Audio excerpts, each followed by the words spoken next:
Good morning everyone, welcome to HV sir class. देखिए, पिछली class में आपने पढ़ा था क्लास 12 चैप्टर 3 मैट्रिक्स। तो पार्ट 2 में हमने पढ़ा था। आज आप पार्ट 3 पढ़ने जा रहे हैं। पार्ट 1 2 पढ़ चुके हैं। पार्ट 1 में इंट्रोडक्शन, पार्ट 2 में आपने आबियों का जोड़ना घटाना पढ़ा था। आज देखिए उसी से रिलेटेड एक क्वेश्चन लिया है। इसके बाद आगे का सीरीज़ को आगे बढ़ाएंगे। तो देखिए क्या है, फर्स्ट सम दिया हुआ है, सरल कीजिए।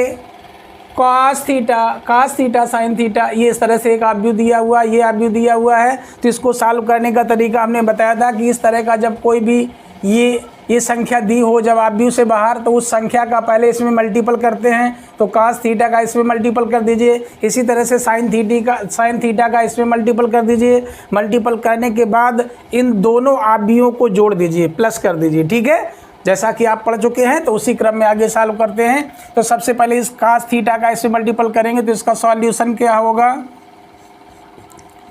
तो देखिए सॉल्व करेंगे इसे तो क्या हो जाएगा कि cos थीटा का मल्टीपल करेंगे तो यहाँ पर cos थीटा का जब मल्टीपल करेंगे तो आ जाएगा cos square theta. cos theta का साइन थीटा में करेंगे तो आ जाएगा sine theta into cos theta. इसी तरह से इसका इसमें करेंगे तो यहाँ पर आ जाएगा माइनस का sine theta into cos theta. Cos theta का कास थीटा में करेंगे तो आ जाएगा काज स्क्वायर थीटा। ये हो जाता है प्लस। अब इसी तरह से इसका साइन थीटा का मल्टीपल करेंगे इस आव्यूह में तो क्या आ जाएगा, साइन थीटा का साइन थीटा में करेंगे तो आ जाएगा साइन स्क्वायर थीटा। इसका इसमें करेंगे तो आ जाएगा माइनस का sine theta into cos theta. Same as it is इसका मल्टीपल करेंगे तो यहाँ पर आ जाएगा sine theta into cos theta. Sine theta का साइन थीटा में करेंगे तो आ जाएगा sine square theta. Okay, next अब क्या हो जाएगा कि अब इन दोनों को प्लस करना है। तो जब प्लस करेंगे तो क्या हो जाएगा, दिस और प्लस दिस, यानी हम संगत अवयवों को जोड़ते हैं। हम बता चुके हैं आपको इससे पहले। तो संगत अवयवों को लेंगे तो ये इससे ऐड हो जाएगा। तो यहाँ पर क्या आ जाएगा, यहाँ पर इन दोनों को ऐड करेंगे तो sine square theta plus cos square theta या cos square theta plus sine square theta, as you like लिख सकते हैं आप। तो हम लिख देंगे sine square theta plus cos square theta. तो यहाँ पर sine square theta plus cos square theta आ गया। अब इसको ऐड करेंगे तो ऐसा ही लिख लीजिए, यहाँ पर sine theta into cos theta और ये आ जाएगा माइनस का sine theta into cos theta. इन दोनों को सॉल्व कर दिया। ऐसे इसको सॉल्व करिए तो यहाँ पर ये आ जाएगा माइनस का sine theta into cos theta और ये प्लस का आ जाएगा sine theta into cos theta. ये आ गया। इससे इसको ऐड कर देंगे तो यहाँ पर आ जाएगा sine square theta plus cos square theta is equal to, अब यहाँ पर sine square theta plus cos square theta is equal to 1 होता है। आपने पढ़ा है पिछले क्लासों में भी। ठीक है, तो इसकी जगह इसका मान रख देंगे sine square theta plus cos square theta is equal to 1। ये देखिए माइनस की वैल्यू है, ये प्लस की है, कैंसिल हो जाएगी। ये माइनस प्लस का है, ये माइनस का, ये कट जाएगा तो यहाँ पर 0 आ जाएगा, यहाँ पर भी 0 आ जाएगा। तो ये आ गया 0, यहाँ पर भी 0 आ जाएगा। Sine square theta plus cos square theta is equal to 1 आ जाएगा। तो इस सम का सॉल्यूशन ये हो जाएगा। तो इस तरह का यदि सम आता है तो इसको इस तरह से सॉल्व करेंगे। That's clear. ठीक है, देखिए इस तरह का सम को, इस तरह का सम यदि है तो ऐसे सॉल्व करेंगे। देखते हैं नेक्स्ट क्वेश्चन। हाँ देखिए नेक्स्ट क्वेश्चन है, आप नेक्स्ट क्वेश्चन को देख रहे हैं। क्या है, निम्नलिखित समीकरणों से x, y तथा z के मान ज्ञात कीजिए। तो इस तरह का यदि सम आता है, x, y, z के मान कोई भी दो आव्यूह दिए होंगे तो उन आव्यूहों की तुलना करते हैं। क्या करते हैं, उनके अवयवों की तुलना करते हैं। ध्यान दीजिए, जो आव्यूह दिया, जैसे ये एक फर्स्ट क्वेश्चन ये दिया हुआ है और सेकेंड क्वेश्चन ये दिया हुआ है। तो ये फर्स्ट क्वेश्चन जो देख रहे हैं इसमें एक आव्यूह ये दिया हुआ है और ये इसके इक्वल दिया हुआ है। तो जो आव्यूह जिस आव्यूह के इक्वल दिया हुआ है उन आव्यूहों के अवयवों की तुलना करते हैं। तो क्या लिखेंगे, अवयवों की तुलना करने पर। तो इसमें कर देंगे, इसका सॉल्यूशन क्या होगा, अवयवों की फर्स्ट नंबर सॉल्व कर रहे हैं। दोनों ओर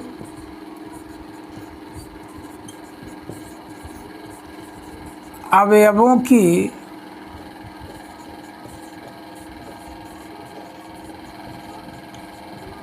तुलना करने पर, तो तुलना करेंगे तो क्या हो जाएगा, अब यहाँ पर क्या आ जाएगा, जब तुलना करेंगे तो x की तुलना ये 1 हो जाएगा, तो x इक्वल टू क्या हो जाएगा, तो x इक्वल टू 1 आ जाएगा। इसी तरह से अगर y की तुलना करेंगे तो y इक्वल टू 4 हो जाएगा। तो बस इस तरह से तुलना कर देते हैं और उसका मान निकाल लेते हैं। बहुत ही आसान है, देखकर ही सम को सॉल्व कर सकते हैं। ठीक है, तो इस तरह से आपने x की वैल्यू फाइंड कर ली, तो x इक्वल टू 1 आ जाता है और y इक्वल टू 4 आ जाता है। आपको यहाँ पर इजी से लेकर और एक से एक बेहतरीन सवाल जो भी परीक्षा में आ सकते हैं, नहीं आते ही हैं, वो सारे सवाल यहाँ पर बताए जाएंगे। बस आप वीडियो को अच्छे से ध्यान से देखते रहें और यदि अभी तक चैनल को आपने सब्सक्राइब नहीं किया है तो उसे सब्सक्राइब जरूर कर लें। ठीक है, तो अगला देखते हैं नेक्स्ट क्वेश्चन क्या है, सेकेंड नंबर। तो इसका सेकेंड पार्ट क्या है, फर्स्ट पार्ट आपने समझ लिया, इस तरह से हमने x y का मान निकाल लिया। इसी तरह से अब देखिए सेकेंड पार्ट क्या दिया हुआ है, x प्लस वाई। अब इसका सेकेंड का सोल्यूशन देख रहे हैं, तो सेकेंड, अब सेकेंड हल करेंगे तो क्या है, इसी तरह से इसमें भी सेकेंड में भी दोनों ओर या दोनों तरफ या दोनों पक्षों में कुछ भी लिख सकते हैं। तो दोनों पक्षों का उनके अवयवों की तुलना करने पर लिखेंगे दोनों पक्षों के अवयवों की तुलना करने पर।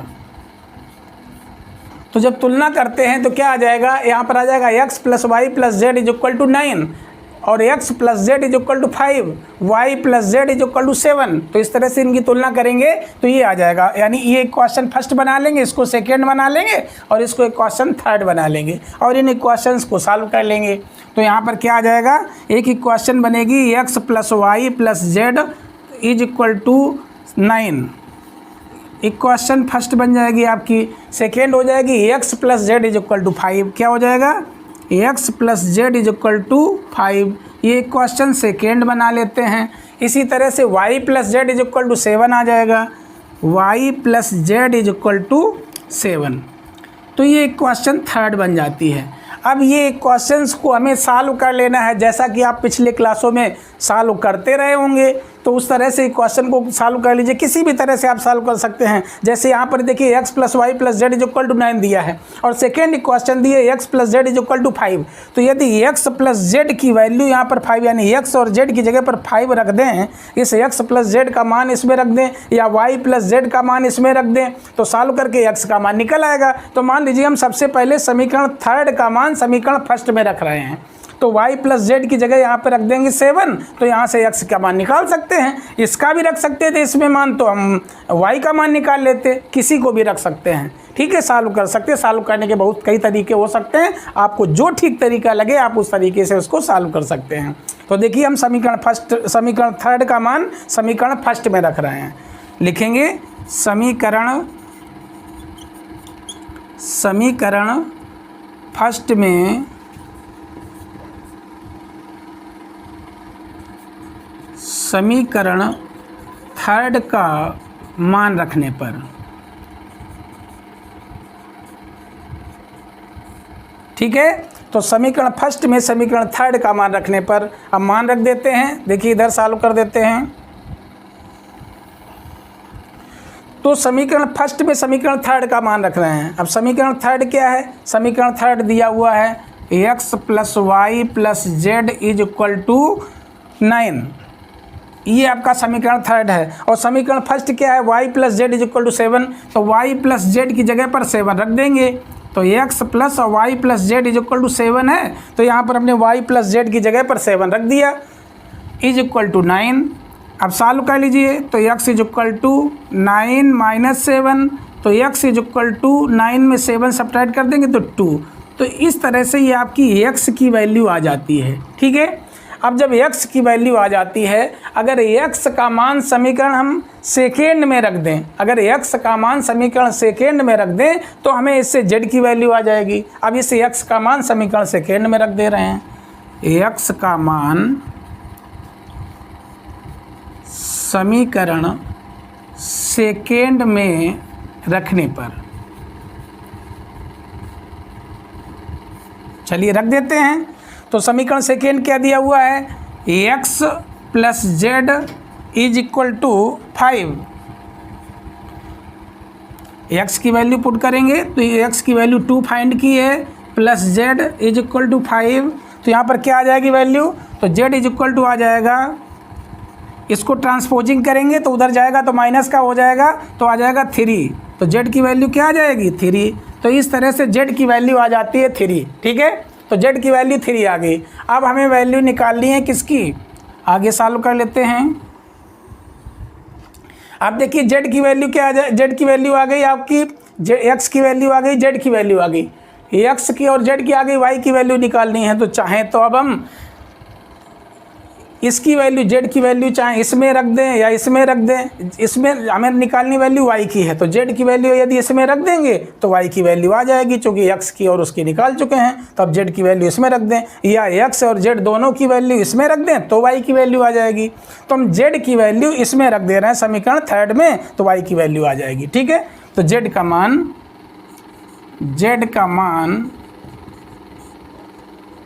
समीकरण थर्ड में रखने पर, तो समीकरण थर्ड में रख देंगे। समीकरण थर्ड दिया हुआ है y plus Z is equal to 7। अब यहाँ पर y प्लस जेड की वैल्यू 3 फाइंड की है आपने, इज इक्वल टू 7। तो क्या आ जाएगा, y is equal to 7 minus 3, so y is equal to 4। तो इस तरह से आपको x, y, z की वैल्यू आ जाती है, x की ये आ गई, y की ये आ गई और z की ये आ गई। तो इस तरह का क्वेश्चन यदि आता है तो इसे इस तरह से सॉल्व करते हैं, ठीक है। अगला देखते हैं, नेक्स्ट टाइप। हाँ देखिए, नेक्स्ट क्वेश्चन है, x तथा y ज्ञात कीजिए यदि x plus y is equal to 7025, ये आप भी दिया हुआ, और x minus y is equal to this given है, ठीक है। तो x प्लस वाई गिवन है और x माइनस वाई गिवन है, आपसे x और y का मान ज्ञात करना है, ठीक है, पूछा गया है आपसे। तो इस तरह का यदि सवाल आता है तो कैसे सॉल्व करेंगे, तो क्या है देखिए कैसे इसे हल करेंगे। सर्वप्रथम इसे हम समीकरण फर्स्ट मान लेते हैं और इसे समीकरण सेकेंड मान लेते हैं। तो ये दिया हुआ है x plus y is equal to 7025, इसको इक्वेशन फर्स्ट मान लेते हैं। सेकेंड गिवन है x minus y is equal to, इसे हम सब इक्वेशन सेकेंड मान लेते हैं 3003। ये हमारा इक्वेशन सेकेंड आ जाता है। अब क्या देखते हैं कि अगर हम इन दोनों समीकरणों को जोड़ दें, समीकरण फर्स्ट और सेकेंड को दोनों को ऐड कर दें, तो क्या हो जाएगा, ये y से y कैंसिल हो जाएगा और ये दोनों ऐड होके x की वैल्यू आ जाएगी। इसलिए हम समीकरण फर्स्ट और सेकेंड को जोड़ देते हैं। तो लिखेंगे समीकरण फर्स्ट व सेकेंड को जोड़ने पर, या दोनों का योग कर देते हैं। तो जब दोनों का योग करेंगे तो क्या हो जाएगा, ये y से y कैंसिल हो जाएगा, तो यहाँ पर आ जाएगा 2x। क्या आ जाएगा, 2x इज इक्वल टू, अब ये भी दोनों ऐड हो जाएंगे। तो जब ये ऐड होंगे तो क्या हो जाएगा, आप इसको लिख सकते हैं 7025 और प्लस यहाँ पर आ जाएगा 30 और 03, इस तरह से ये आ जाएगा। तो इसको अब ऐड करेंगे तो क्या हो जाएगा, 7 में 3 ऐड करेंगे तो 10 आ जाएगा। यहाँ पर 0 में 0 तो 0 ही रहेगा, यहाँ पर 2 में 0 तो 2 आ जाएगा, यहाँ 5 में 3 ऐड होगा तो 8 आ जाएगा। तो इस तरह से इसको ऐड कर लिया तो ये 2x की वैल्यू ये आ जाती है। अब हमें वैल्यू निकालनी है x की, तो जब x की वैल्यू फाइंड करेंगे तो x इज इक्वल टू क्या आ जाएगा, 1/2। ये 2 जो यहाँ से था इसको ट्रांसपोजिंग कर देंगे, पक्षांतर कर दिया, तो यहाँ इनटू में था, यहाँ अपान में आ गया। तो बहुत ईजी तरीका, आप जानते हैं सब ये। तो अब क्या आ जाएगा, यहाँ पर इसको एज इट इज लिख लीजिए 10/2 0 8 इज इक्वल टू, अब 2 से डिवाइड कर दीजिए, तो जब 2 से डिवाइड करेंगे तो क्या आ जाएगा, तो यहाँ पर आ जाएगा 5, 2 5 जा 10, 5 आ जाएगा, यहाँ पर तो 0 ही रहेगा, यहाँ पर 2 से 2 का डिवाइड हो जाएगा, 1 आ जाएगा, 2 4 जा 8। तो इस तरह से हमने जब 2 से डिवाइड कर दिया इसे तो ये आ जाता है, तो ये x की वैल्यू आ गई। ठीक है, अब समीकरण फर्स्ट से देखते हैं, लिखिएगा समीकरण फर्स्ट से। समीकरण फर्स्ट हमारा क्या दिया हुआ है, x plus y is equal to 7025, ये हमारी क्वेश्चन फर्स्ट दी हुई है। तो अब यहाँ पर हम क्या करें, हमें वैल्यू निकालनी है y की, तो y इज इक्वल टू क्या लिख सकते हैं, तो y is equal to x को ट्रांसपोजिंग कर लेंगे तो क्या आ जाएगा 7025, और ये इधर प्लस का है, जब उधर जाएगा तो माइनस का हो जाएगा x।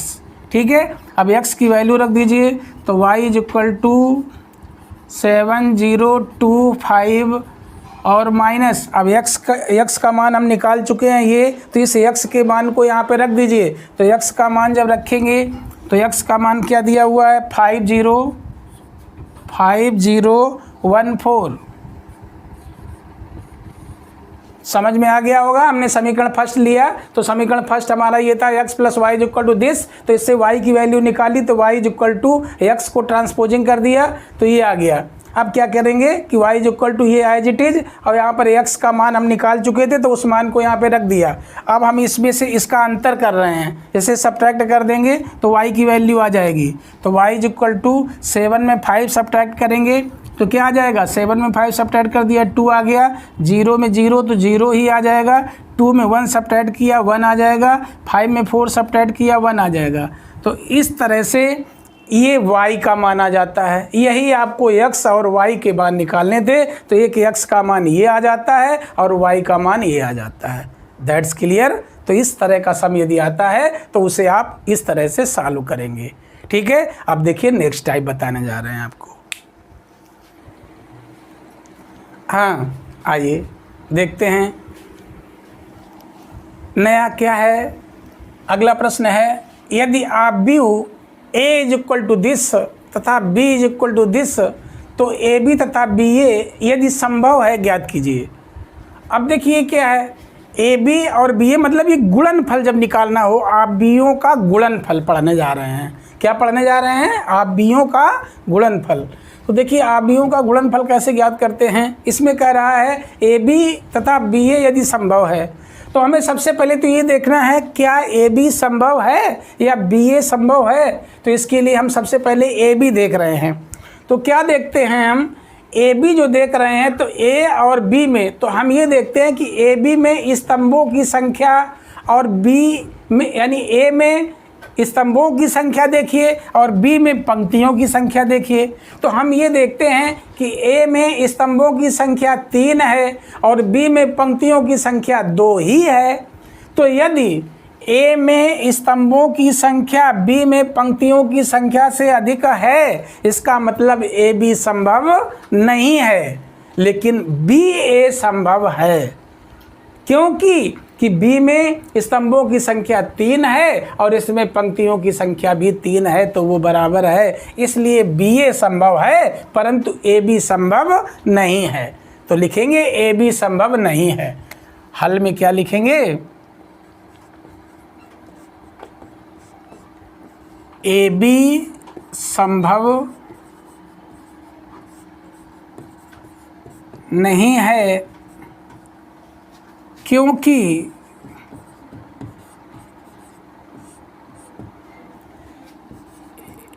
ए में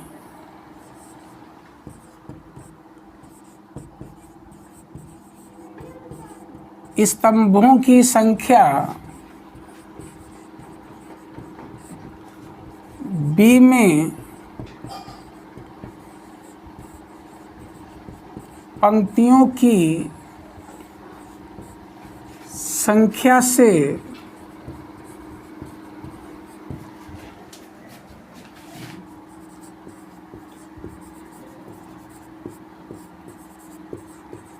अधिक है। क्या ध्यान देंगे, ए बी संभव नहीं है क्योंकि ए में स्तंभों की संख्या बी में पंक्तियों की संख्या से अधिक है। ए में जो स्तंभों की संख्या है वो बी में पंक्तियों की संख्या से अधिक है, अर्थात ए बी संभव नहीं है। That's clear. अब देखिए आपका बी ए संभव है, तो जब बी ए संभव है तो हमें बी ए ज्ञात करना है। तो बी ए कैसे ज्ञात करना है, देखिए अब हमें बी ए ज्ञात करना है। तो बी ए, अब हम देखिए गुणनफल कैसे ज्ञात करते हैं, बहुत ही ध्यान से देखिए।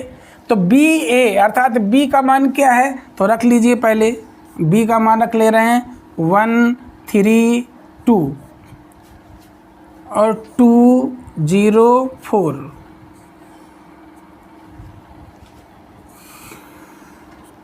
इंटू ए, तो ए का मान क्या है 4 0 3 2 1 2, यहाँ पर आ जाएगा 1 3 0। देखिए अब आप जब बी ए निकालेंगे तो इसका मल्टीपल करते हैं, ठीक है। तो गुणनफल ज्ञात करने का तरीका क्या है, कैसे गुणनफल ज्ञात करते हैं, तो हम जो पहला आव्यूह दिया होता है, ये जो हमारा आव्यूह दिया है, इसकी पंक्तियाँ लेंगे और इनके कालमों से मल्टीपल करते जाते हैं। तो पहली पंक्ति लेंगे, पहले कॉलम से करेंगे, पहली पंक्ति का फिर दूसरे कॉलम से करेंगे, फिर पहली पंक्ति का तीसरे कॉलम से करेंगे, और इसी तरह से जहाँ पर वो जो स्थान आएगा वहीं पर उसका मान रखते जाना है। तो सबसे पहले देखिए कैसे गुणनफल करते हैं, इसका गुणनफल करना समझ लीजिए, बहुत ही इम्पॉर्टेंट टॉपिक है इस चैप्टर का, बहुत ही इम्पॉर्टेंट टॉपिक है ये, समझ लीजिए। तो आप अगर ये समझ गए, समझ लीजिए आपको मैट्रिक्स में महारत हासिल हो गया। तो ध्यान से समझ लीजिए, ठीक है, क्या है। तो सबसे पहले हम ये रो ले रहे हैं और इसका कॉलम ले रहे हैं, तो इस रो को लेंगे और ये कॉलम लेंगे। तो ये 1 का मल्टीपल 4 में करेंगे तो क्या आ जाएगा 4 1 जा 4, प्लस हमने इसका इसमें कर लिया, अब इसका इसमें करेंगे, ये रो और ये कॉलम। तो 3 का 2 में करेंगे तो 3 2 जा 6, प्लस अब इस रो को लेंगे और ये कॉलम लेंगे, तो ये 2 1 जा 2 प्लस का 2, ठीक है। तो ये हमने क्या किया, पहले सबसे पहला कॉलम ले लिया। अब हम क्या करेंगे, अब फिर ये रो लेंगे और दूसरा कॉलम लेंगे। जब दूसरा कॉलम लेंगे तो दूसरे प्लेस पर लिखेंगे। अब पहला प्लेस हो गया, दूसरा कॉलम जब लेंगे तो दूसरे प्लेस पर लिखेंगे। तो यहाँ पर ये पहली पंक्ति लेंगे, दूसरा कॉलम लेंगे। तो पहली पंक्ति ले रहे हैं, अर्थात 1 का मल्टीपल 0 में करेंगे तो यहाँ पर 0 आ जाएगा, फिर प्लस आ जाएगा। अब ये 3 का मल्टीपल इसमें करेंगे तो 3 का 1 में करेंगे तो 3 आ जाएगा। अब 2 का मल्टीपल 3 में करेंगे तो 2 3 जा 6 आ जाएगा। तो पहली पंक्ति का दूसरे कॉलम से मल्टीपल कर दिया। अब इसी तरह से पंक्ति हमारी पहली ही लेना है, बस कॉलम को बदलते जाना है। पहली पंक्ति पहली कॉलम, पहली पंक्ति दूसरा कॉलम। अब या इसी तरह से रो ये कॉलम, इस रो का इस कॉलम से, इस रो का इस कॉलम से, ठीक है। तो अब फर्स्ट रो ले रहे हैं और ये थर्ड कॉलम लेंगे, तो इसका इससे मल्टीपल करेंगे। तो 1 का 3 से करेंगे तो क्या आ जाएगा, ये आ जाएगा 3, प्लस अब 3 का 2 से तो 3 2 जा 6, प्लस अब 2 का 0 से 0। That's clear. इसी तरह से अब हम सेकेंड रो को लेंगे, फर्स्ट रो को हमने लिया, इसी तरह से सेकेंड रो को लेंगे, फर्स्ट कॉलम को लेंगे। तो सेकेंड रो को ले रहे हैं फर्स्ट कॉलम, तो 2 4 जा 8, प्लस 0 का 2 में मल्टीपल तो 0, प्लस 4 का मल्टीपल 1 में तो 4 1 जा 4। That's clear. अब first second row second column, तो सेकेंड रो का सेकेंड कॉलम में 0 आ गया, इसका इसमें किया 0 आ गया, प्लस 4 का 3 में किया तो 4 3 जा 12। सेकेंड रो थर्ड कॉलम 2 3 जा 6, प्लस 0 का 2 में 0, प्लस 4 का 0 में 0। बहुत अच्छे से समझ गए होंगे। देखिए नेक्स्ट क्या है, तो b a is equal to क्या आ जाएगा, तो b a is equal to, अब इसको सॉल्व कर लीजिए। जब सॉल्व करेंगे तो यहाँ पर 4 6 10, 10 में 2 ऐड किया तो ये आ गया 12, यहाँ पर ऐड करेंगे तो ये आ जाएगा 9, इनको ऐड कर लीजिए, ये भी आ जाएगा 9, इसे ऐड कर लेंगे तो 12, इसे ऐड करेंगे 12, इसे ऐड करेंगे 6। इस तरह से ये आपका BA आ जाता है। तो इस तरह से यदि गुणनफल आपको ज्ञात करना है तो इस तरह से हम ज्ञात करते हैं। हाँ देखिए, अब नेक्स्ट प्रश्न है, बहुत ही इम्पॉर्टेंट प्रश्न है। यदि A is equal to this तो ये का मान ज्ञात कीजिए। तो इस तरह का यदि सवाल आता है तो देखिए कैसे सॉल्व करते हैं। हमें मान किसका ज्ञात करना है, A square minus 5A plus 6I। I का मतलब यहाँ पर आइडेंटिटी मैट्रिक्स से है, यूनिट मैट्रिक्स जिसे कहते हैं आप, जिसका मान आप जानते हैं, बता चुके हैं क्या है यूनिट मैट्रिक्स। तो यहाँ पर आपको इसकी भी वैल्यू पता है, इसकी भी वैल्यू पता है। A स्क्वायर का मान नहीं ज्ञात है तो हम A स्क्वायर का मान सर्वप्रथम ज्ञात कर लेते हैं। जब मान आ जाएगा तो सभी के मान यहाँ पे रख देंगे और सॉल्व कर लेंगे। ठीक है, तो सर्वप्रथम हम A स्क्वायर का मान ज्ञात करते हैं। तो जब A स्क्वायर का मान ज्ञात करेंगे तो देखिए A स्क्वायर का मान ज्ञात कर लेते हैं। तो A square is equal to हम लिख सकते हैं A इंटू A।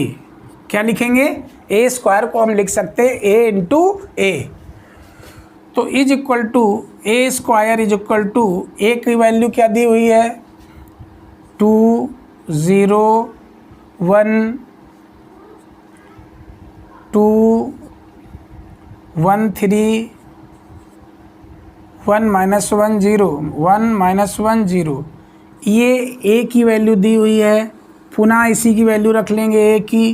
तो A इंटू A दिया हुआ है तो 2 0 1 यहाँ पर आ जाएगा 2 1 3, यहाँ आ जाएगा 1 माइनस 1 और 0।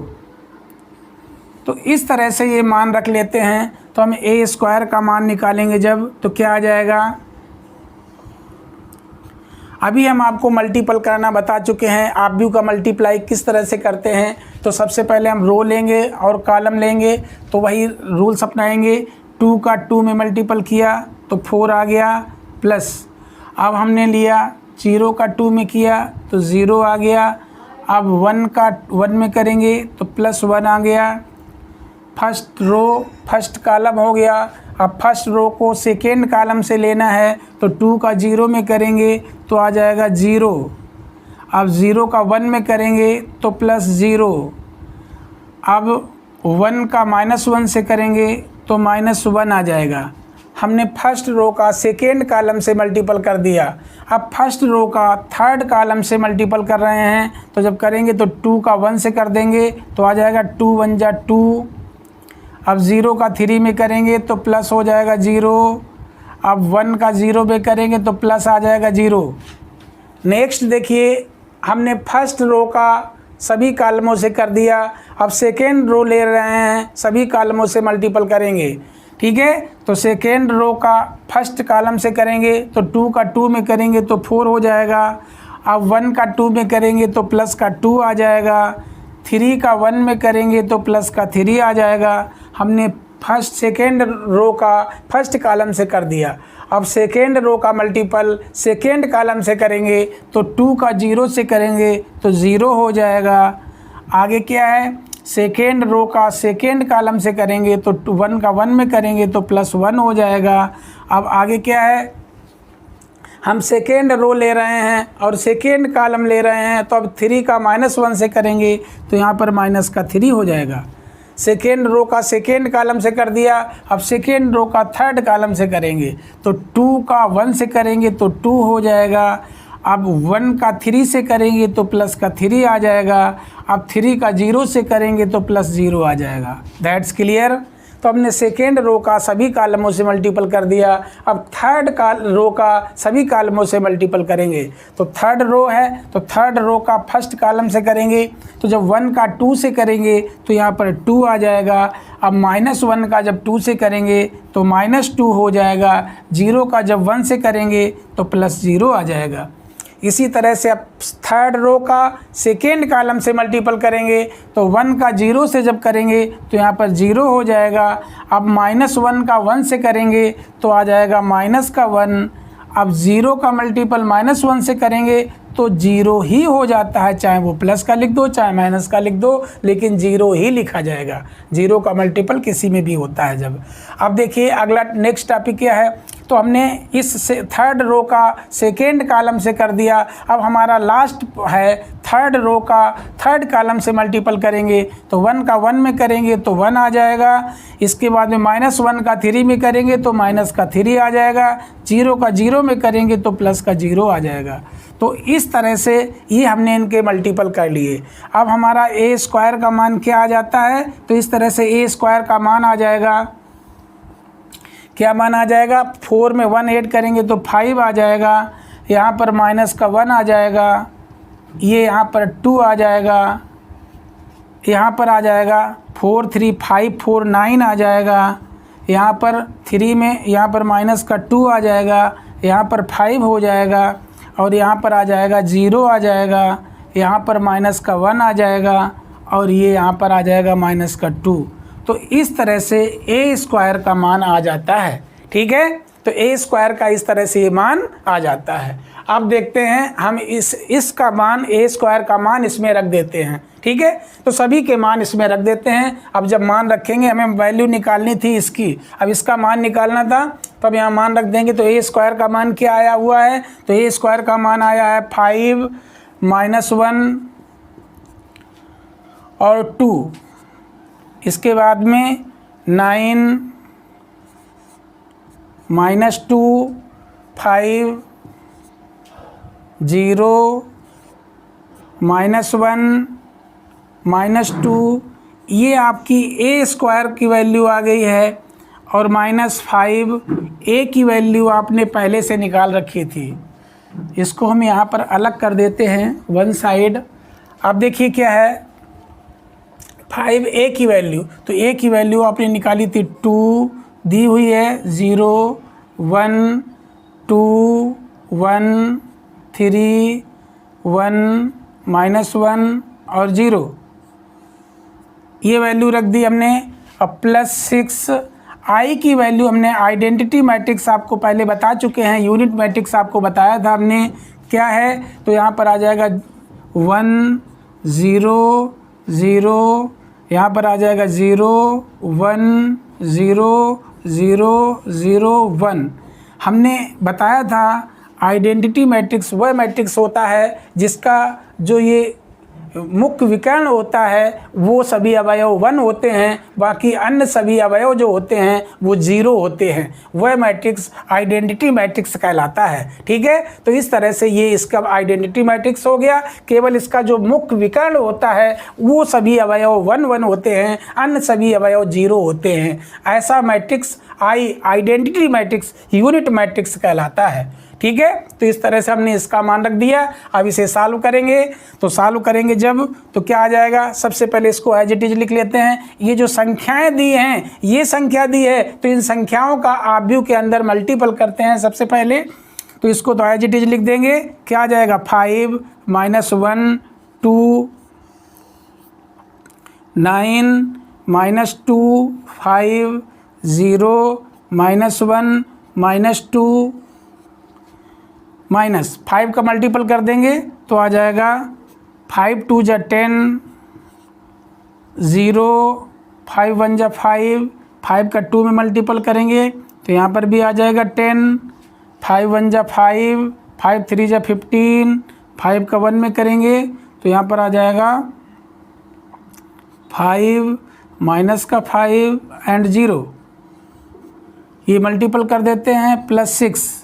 अब 6 का मल्टीपल करेंगे तो 6 1 जा 6 0 0 0 6 1 जा 6 0 0 0 6 1 जा 6। जहाँ पर 1 है वहाँ पर 6 आ जाएगा, बाकी जहाँ पर 0 का मल्टीपल 6 में होगा तो वो 0 हो जाएंगे। ठीक है, तो इस तरह से हमने इसको सॉल्व कर लिया। अब क्या करते हैं कि इसमें से इसको सब्ट्रैक्ट कर लीजिए। सब्ट्रैक्ट करने के बाद जो आए उसमें उसको प्लस कर दीजिए। तो सबसे पहले हम इसको सब्ट्रैक्ट कर रहे हैं, इनको और इनको सब्ट्रैक्ट कर ले रहे हैं। तो इसमें जब इसको सब्ट्रैक्ट करेंगे तो क्या आ जाएगा, देखिए 5 में 10 सब्ट्रैक्ट होगा तो आ जाएगा माइनस का 5, -1 में 0 सब्ट्रैक्ट होगा तो माइनस का 1 ही आ जाएगा। 2 में 5 सब्ट्रैक्ट होगा तो माइनस का 3 आ जाएगा। इसी तरह से 9 में 10 सब्ट्रैक्ट होगा तो माइनस का 1 आ जाएगा।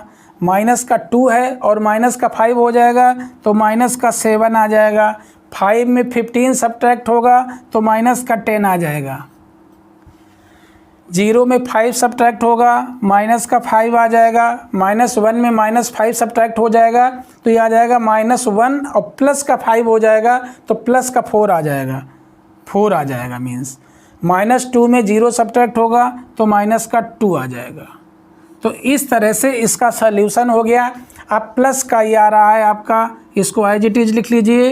ये है 6 0 0, यहाँ पर है 0 6 0, ये आ जाएगा 0 0 6। अब इसको सॉल्व करना है। अब इनको सॉल्व कर लीजिए। अब दिस प्लस दिस है, इनको प्लस करना है। तो जब प्लस करेंगे तो -5 में +6 करेंगे अर्थात ये 1 आ जाएगा। क्या आ जाएगा? 1 आ जाएगा। -1 + 0 करेंगे तो -1 + 0 करेंगे तो ये माइनस का 1 एज इट इज रहेगा अर्थात माइनस का 1 ही आ जाएगा। तो क्या आ जाएगा? माइनस का 1 आ जाएगा। अब क्या है? -3 और +0 तो माइनस का 3 आ जाएगा। नेक्स्ट है माइनस का 1 + 0 तो -1 आ जाएगा। यहाँ पर है -7 और +6 तो माइनस का 1 आ जाएगा। नेक्स्ट है माइनस का 10 + 0 तो माइनस का 10 आ जाएगा। नेक्स्ट है -5 + 0 तो माइनस का 5 आ जाएगा। 4 + 0 तो 4 आ जाएगा। नेक्स्ट है -2 + 6 तो आ जाएगा 4। इस तरह से इस क्वेश्चन का सॉल्यूशन हो जाएगा। तो ध्यान से देखिए, बहुत अच्छे से समझ लीजिए सवाल को, ठीक है ना। और एक से एक अच्छे क्वेश्चनों को हम सिलेक्टेड क्वेश्चनों को यहाँ पर आपको देंगे, तो इसलिए विधिवत अच्छे से तैयारी करते रहिए। अगर आपको मेरा वीडियो अच्छा लगा हो तो आप इसे लाइक करें, शेयर करें और सब्सक्राइब करें। धन्यवाद।